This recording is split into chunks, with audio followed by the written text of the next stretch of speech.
I think the K-12 sector worldwide actually has done exceptionally well, primarily because kids are at home. They need a certain sense of touch and feel. And I think there's a parent guilt complex to see that they continue their learning process. Higher education and online, while having seen a boom because of the evangelism that has happened in the higher ed tech space, has actually been a mixed bag. So I think we've grown, I would say, in spite of the pandemic and COVID, and actually see the real inflection point for US companies, Chinese companies, Indian companies in the higher education space actually having much more of a fillip once the pandemic settles down.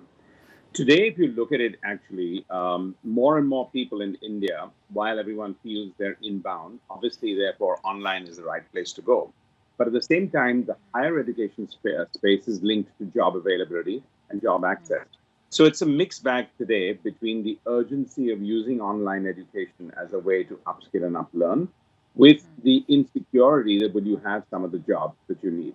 And I think the pros and the cons outweigh each other in the sense that finally there's a push more towards the urgency of taking that.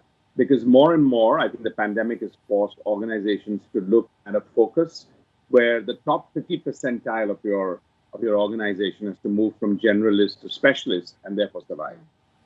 Right. I know you have global ambitions with this platform, but specifically with regards to India, at a time like this, how do you look at the inclusivity angle when growing your business? The whole issue of gender inequality, race inequality, and class inequality, which is a big challenge in India.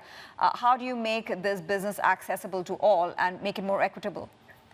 Well, actually, digital will make it more equitable. Today, when we are doing undergrad degrees, for example, from 3 or 4 of the eminent universities, broadly, anyone staying in a small town, and especially if you're a girl, the chances of your parents allowing you to move city is rare. Now you have the access to do an online undergrad degree by sitting in your own city.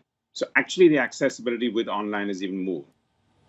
Penetration on online, I think, has moved from tier 1 to tier 2 and tier 3 cities. Between the three, they make a large market.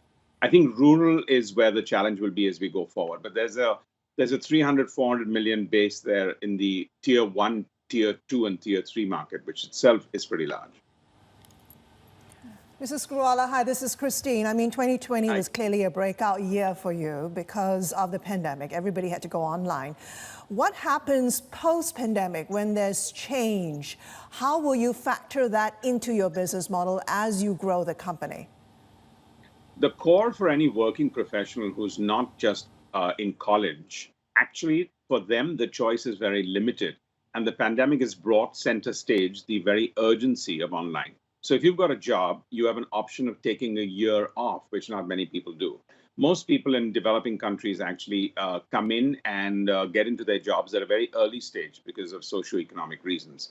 And therefore, their only choice now to sort of upgrade themselves, upskill themselves, or specialize comes from actually an online certification, diploma, degree, or even a short course. So actually, I think 2020 has been the evangelizer for online learning worldwide, and especially in countries like India and in APAC. And I think that's only going to grow from there.